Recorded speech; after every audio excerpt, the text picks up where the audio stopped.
Welcome back to the tutorial videos of Spire of Sorcery, and in this video I'm going to talk about concocting, cooking, and changing the visual appearance of a character, as well about the character stats and character traits. So let's start with looking at my three fantastic ladies.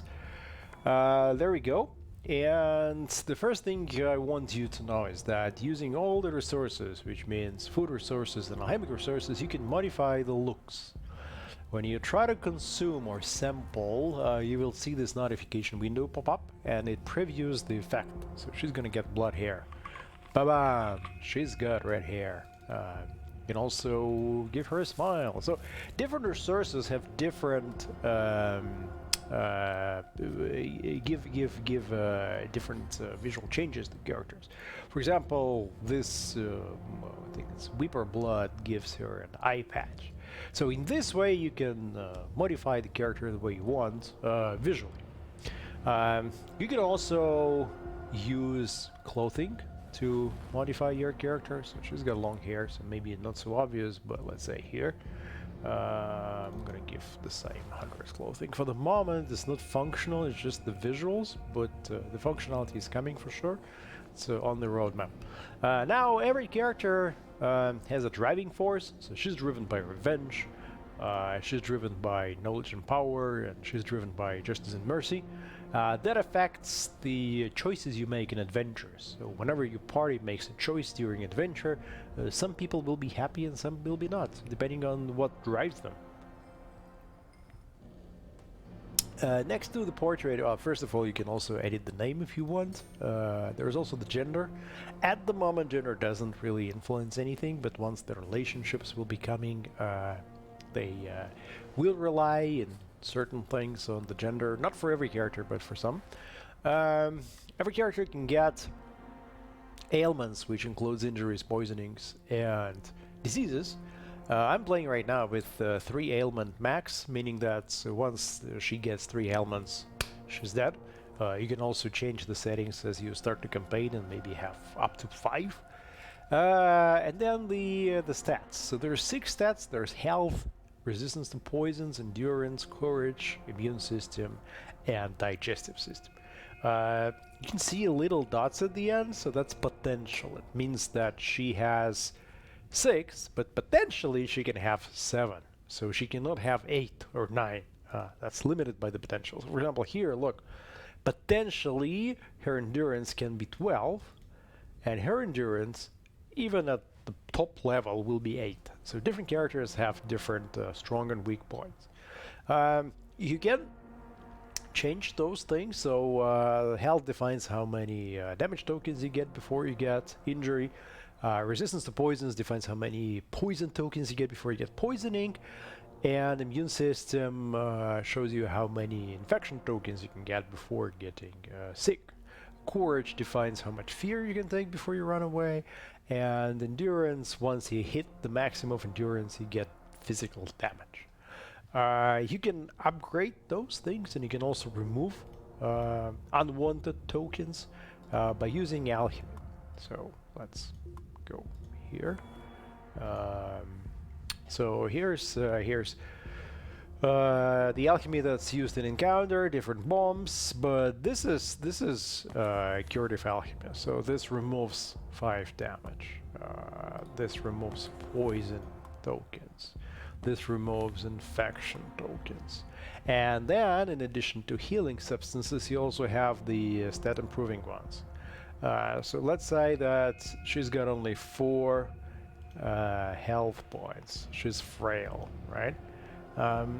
Here is the Dead Man's Dream that increases her health stat. Let's use that. Yep.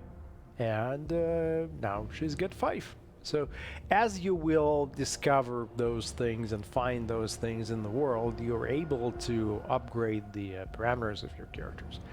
This slot is for equipment, so let's go to... Still cannot figure out why sometimes the filtering bugs out. So he can maybe have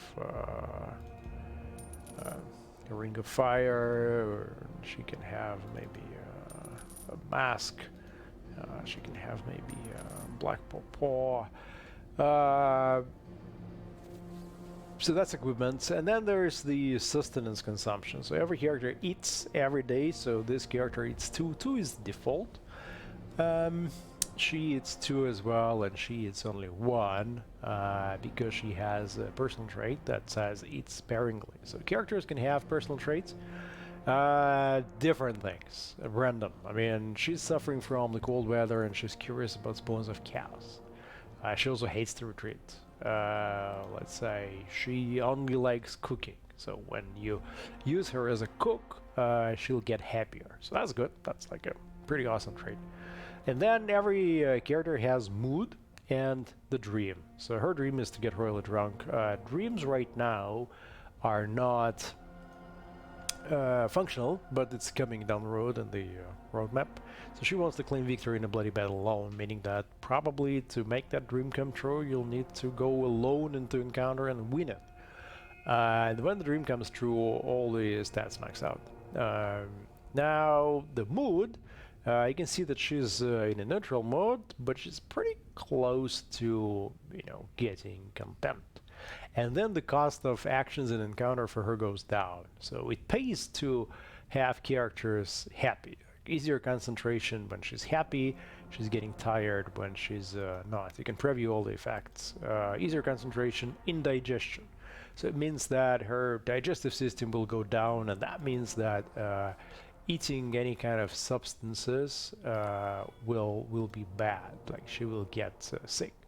So it pays to keep her above the unhappy level. Now let's just go and use it. So I'm opening the cooking pot, and here you can choose the cook. So I'm gonna use her. Yep. Is she the cook? No. Yes, now she's the cook. Yep. And you can see that she likes cooking, so she'll get happier as she gets to cook. Almost done, almost there. So let's cook something. How do you cook? You take the resource here and then you cook. I haven't tried those recipes yet, so let's say I will do something like that. When you cook the same item together, the result is not very nutritious. So in this case, this is what it is. It's pressed cake of berries, and the sustenance it gives is only 30. If you combine items from different biomes, such as, for example, this, then you get something much more nutritious. So here sustenance is 50. And look, she cooked twice, so she got +5 2 times, that's +10, and she's now content.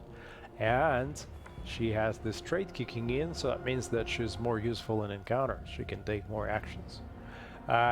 For concoction of alchemy, the system is more or less the same. You have the cauldron in the middle, except you cannot combine the same thing together. So in cooking, you can take mushrooms and mushrooms, but in concocting, you cannot take, for example, shadow tears and shadow tears. You have to have 2 different resources. So in this case, let's take Shadow Tears and Cherry Blossom, and there we go. We've got a throat burner that removes 3 fear. As you discover the recipe is marked here. So for example, I don't know what's gonna happen if I take Bones and Shadow Tears and combine them into something, but I do know that I can combine Shadow Tears and Cherry Blossom and get Throat Burner, and it's gonna remove 3 fear from whoever drinks it. So as you will play more, you will progressively discover more stuff and orient yourself better in the game. What else do you need to know about the characters? Well, that's pretty much it. I mean, you will move them around, especially when you will have more than 3. But generally, keep an eye on the stats, learn about their traits, keep an eye on the mood, try to influence the mood if you can, and then use alchemy to help yourself, to cure yourself. You can do it in encounters, you can do it also in the travel mode. And watch out for the tokens that propagate when you travel, which would be poison and infection. And that about wraps it. See you guys later.